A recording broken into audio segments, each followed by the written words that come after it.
Check it out, Casper! Hey everyone, and thanks for tuning in. Casper here. So, matchmaking is a concept many of you will be familiar with from other video games. Given that Team Fortress is developed by Valve, who also develop Counter-Strike, I think it's safe to assume that matchmaking in Team Fortress 2 will involve some sort of solo and/or team queuing system where you play matches against other players, and if you do well in that match, you will gain points and presumably ranks, and if you do poorly, then you will lose these points and ranks.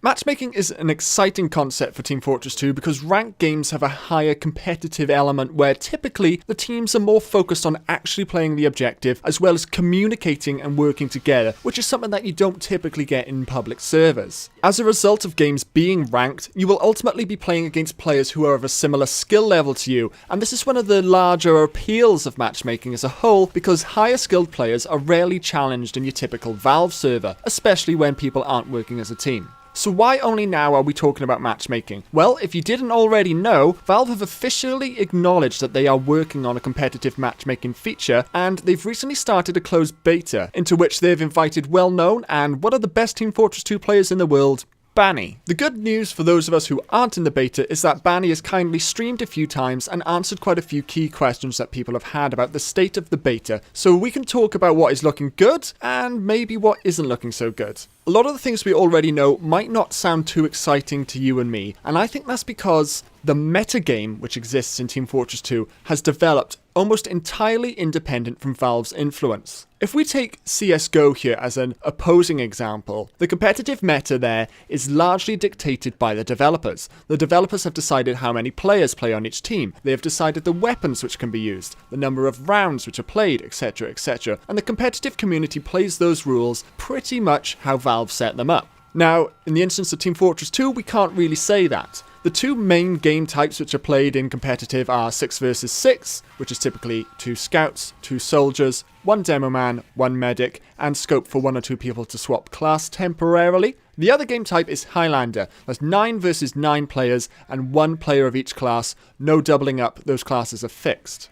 One key thing is that in both game modes, in almost every community-created league, such as UGC, TF2L, there are weapon restrictions. And it's a common opinion that many weapons in this game aren't balanced, so to avoid players having competitive advantage, the community bans such weapons in their leagues. This was a major concern for many people when official matchmaking was announced, myself included. So let's take a look at what Banny has kindly revealed as the facts from Valve, at least in the current phase of the beta. One of the biggest things confirmed at this point is there is no weapon bans and no class restrictions. This raises a whole load of questions about balance. Is this Valve essentially saying that a team of 6 demo men with lock and loads is about as balanced as a team of 6 snipers using the Sydney Sleeper? I think the simple answer to that question is no. That's not what Valve are trying to say. What I believe they are trying to do is something perhaps even more scary, depending on your point of view, and that is that they want to reinvent the metagame. As I mentioned earlier, the metagame, as well as team and weapon allowances, have been created by the community. And the way that it appears to me is that Valve don't necessarily picture things the way that the community has created it. So they want to change the way that things are working in order to fit with their vision. If we take a moment to think about MOBAs and games such as Overwatch, the idea of constantly changing loadouts and classes during a game isn't one which is doomed to fail. However, the current competitive metagame of Team Fortress 2 has been around pretty much since the game ever launched 8 years ago. So if Valve are really hoping to bend the meta or create a new one completely, then there is definitely going to be some people who are going to resist this, especially those who already play a lot of competitive and are enjoying the metagame. The class restrictions, or lack of, even brings into question whether the game modes we have come to consider standard, 6 versus 6 and Highlander, will even continue to exist. In Banny's own stream, they played 4 versus 4, a relatively unplayed format. With no class restrictions, the whole concept of Highlander falls apart, and Valve have even said that there is currently no plans to support it. The next large difference, which has been confirmed, again at least at this point in time of the beta, is that the large amount of the customization that we're used to seeing is going to be limited in matchmaking. There will be no DX8 support. Certain scripts will not be usable, changing view model field of view, and making invisible weapons may not be an option, and there will be no new crosshairs or custom maps allowed. The reason for most of these changes is that Valve are trying to avoid players getting a competitive advantage, or newcomers come into the game looking at someone's custom TF2 layout in a stream or a YouTube video and having to ask how did you do that? Although, almost contradictory, it seems that custom HUDs are going to be allowed, as Valve doesn't believe they do bring that aforementioned competitive advantage. The good news in this area is that Valve has said, alongside this, they do hope to bring more customizations natively into the game options. So therefore, your custom HUD elements and scripts may not be necessary. They've even confirmed that semi-transparent view models is on their list of maybes, which I'm sure will please a lot of people.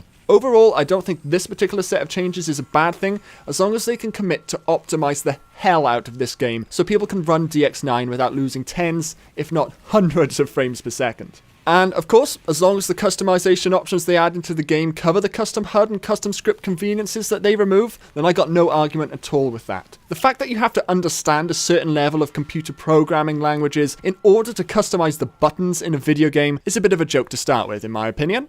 Returning momentarily to the actual ranking and matchmaking, at this point in time, Valve have stated that you will have one rank to represent you in all game modes for all classes. For me, the idea that someone can play Soldier in 6 vs 6, the exact same level that they play Sniper in Highlander, is quite a flawed one, and it's definitely true that the majority of Team Fortress 2 players have a main 1 or 2 classes, and then probably 1 or 2 as well that they completely suck at. Let's say a global elite player, so that's someone from the very highest rank, they join your 6 vs 6 match and they select Medic. You might be thinking, great! But then if it turns out that that player actually got there entirely by playing Pyro in Highlander, then he's not actually that likely to carry you like you might have first thought. The developers here need to think long and hard about this because it could make a big difference to how matchmaking is received by TF2 players. But then again, if they are going for the change and the meta where basically they say, we want you to change class multiple times per match, then maybe the concept of having a main class in general will just become less important. The most reassuring thing that has been confirmed overall is that damage and weapon spread, as well as Satan's own random crits, are disabled.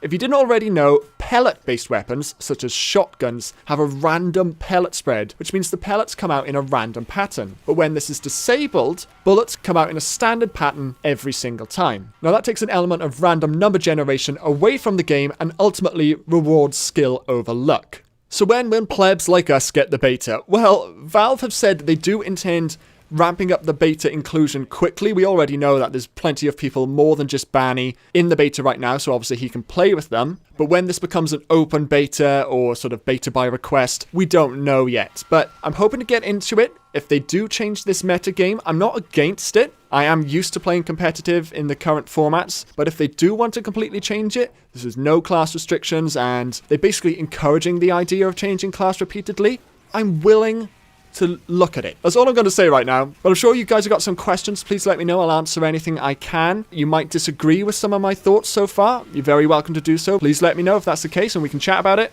And of course, as soon as we know more about what's being added or when it's coming, I'll certainly let you know. Thanks, everyone.